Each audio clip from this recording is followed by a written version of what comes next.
America.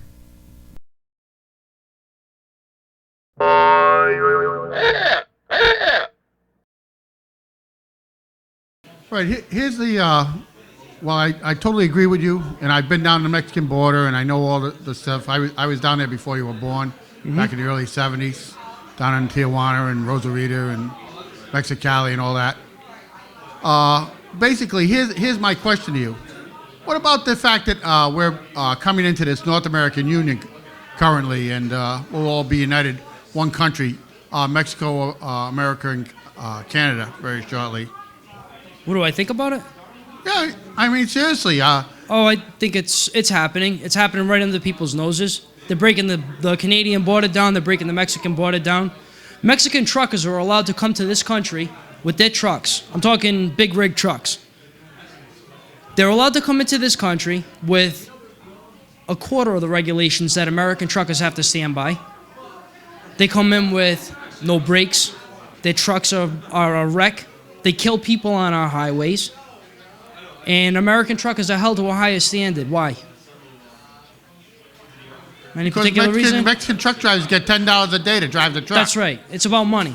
Right. So while this is all going on, do I believe in it? Yeah, I believe it's happening. Do I believe that it's happening under people's noses and it's very quiet? Yeah.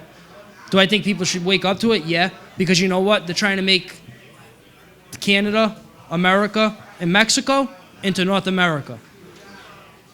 Right. They've already done that through NAFTA and GAFTA and all these other treaties. All right, illegally. They've signed a compact with Canada and Mexico that they will become the North American Union, just like the European Union. All right, so all your efforts here at defending the border are basically futile because you've already been undermined. You see, you don't realize that the true owner of the government is the people. All right, and the government doesn't have any right making these treaties with other countries to unionize them in one situation because nobody voted on it. We've lost the consensus concerning the fact that people are supposed to be approving major moves such as this in our situation. And, while we have 40 million illegal aliens here, one day, very shortly, they won't be illegal. Charles, you made my point. We are the government. And slowly, every day, one right after another is being stripped away from you, little by little. And you know what? I'm not going to stand by and I'm not going to believe that I've been undermined because you know what? I'm going to fight until I die if I have to. This country was the country I was born in. This is a country I'm proud to be raised in. I love the fact that I'm an American. You want to call me a bigot, a racist, anything you want, you can call it to me because you know what? I'm an American. I'm going to fight for America. I'm going to fight for its borders. I'm fighting for Rhode Island. I want Rhode Island to stand and do what Rhode Island needs to do. I want it to get rid of everybody that doesn't belong here, that's here illegally. This is a national organization. This isn't me just ranting and raving in Rhode Island. More than just me thinks this. I know that. I know that most people know that illegal immigration's wrong. I know they know that the people are being used, that we're being used. But I'm not going to stand by and watch it happen. There's no way I'm going to watch it happen and do nothing.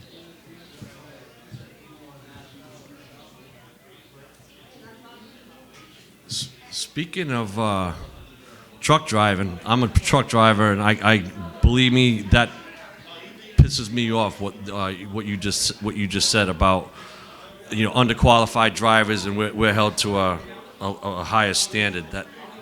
That does bug me.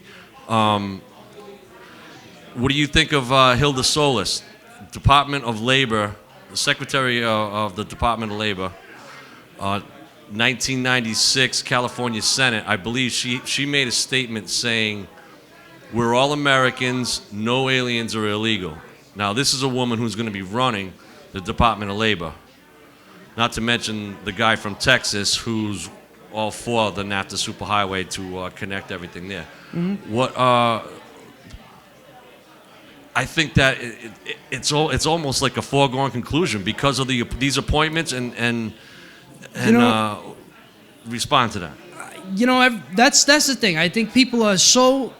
You spoke about this earlier. In fact, You spoke about people being programmed, and people are being programmed right now that it's a foregone conclusion that our country is over with the way that we know it. It's only over with the way that we know it if you want it to be that way. Because you know what? Standing up and saying, you know what? No, I don't agree with what's going on. It's not going to happen is how it stops. It's how you put an end to it. And let's bring it closer to home. This week on Wednesday, the 20... what's this Wednesday? The 11th. Wednesday on the 11th. For the third year in a row, E-Verify is coming up. It's going to be voted on. It's a bill that would have anybody who owns a business and has 3 or more employees has to verify the eligibility of their workers. Costs them nothing. It's a federal database. Okay? Now, if there's a problem if there's some type of mix-up, the person has time to fix the mix-up and continue working. They're not taken out of work. Okay? This is 3 years in a row that this bill's going to be coming up. And for the third year in a row, if it goes down, the first 2 years it was put down by the same person, one person. It went through last year 65-12, if I'm not mistaken. 65-12 in the House. I think that's a pretty loud voice in favor of a bill that verifies the eligibility of somebody to work. That means that they're here in this state legally. 2 years in a row, Teresa Paiva-Weed would not let it out of her committee and never saw the Senate floor. So you know what? People's voices aren't being heard. They're being silenced by very few people. But you know what? We're not standing up and telling them what we want to say back. That's where it's ending. Because you know what? 3 years in a row, to pass a bill to verify that somebody's in this country legally and can work legally, shouldn't happen. My opinion, it shouldn't happen. That should be on the books, bar none. Should people that hire I personally believe, if you hire an illegal alien, you ought to be in jail. Because you're undermining this state, this country, that person, you're using them, you ought to be in jail. Bottom line, this is simple stuff. Like I said, you wouldn't let somebody in your home. If you let somebody come into your house and one of your family members got hurt from it, wouldn't you feel a little liable? It's the same thing. This concludes this program broadcast. We the People, a freedom of speech television show. Go to www.wethepeopleofri.org.